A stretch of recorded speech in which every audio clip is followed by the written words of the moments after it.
My name's Wilhelm Kritzinger. I'm the head winemaker and cellarmaster at Bellevue Wine Estate. We are in the Bottleray ward of the Stellenbosch wine route. It's one of the older farms, established in 1701.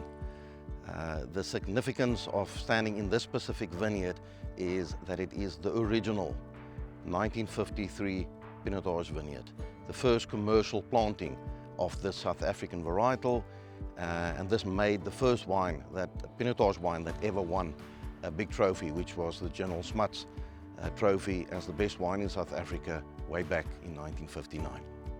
The grapes from this vineyard are very, very, very special to us, and every little bit of Pinotage experience, making Pinotage, that we've collected over the years goes into this wine.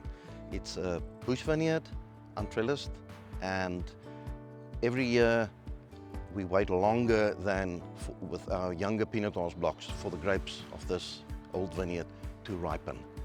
We keep it cold soaked on the skins for 4 to 5 days.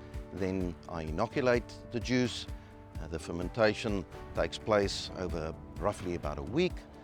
It's a slow process. We try not to rush it and do it in a very natural, spontaneous way without forcing the juice from these grapes into a direction they don't want to go. Low impact winemaking, the pressed juice goes with the free run at the end, and then the wine goes to French oak barrels where it does malolactic fermentation, that second fermentation converting the malic acid to lactic.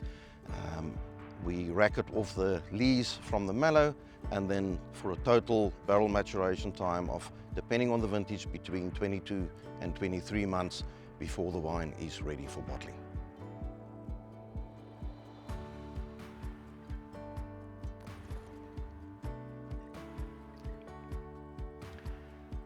This specific Pinotage shows respect to the parents of the varietal, to Pinot Noir, which is the father, and Hermitage, or Cinsault as we call it in South Africa, which is the mother. It's an elegant wine with great length, balance and poise. Our style of winemaking at Bellevue, and mine in specific, if I can use a sport analogy, we do not try and make rugby forwards or cage fighters. We are into creating swimmers and gymnasts. Wines with power, but with balance, elegance and poise. The primary notes that I get on this wine, all red fruit. Very little black fruit, all red. Raspberry, strawberry, beetroot, pomegranate. And then the very, very fascinating finish, floral finish of rose petals and Turkish delight. Pinotage in general, and the 1953 Bellevue Pinotage specifically, goes really well with any red meat. Every single form of red meat, whether riper meats or younger, fresher. It also goes great with any mushroom dish, like a mushroom risotto. Even though it's an elegant wine, there is some serious power in it as well. And it's wine with great length and a great finish that can stand up to rich, complex dishes.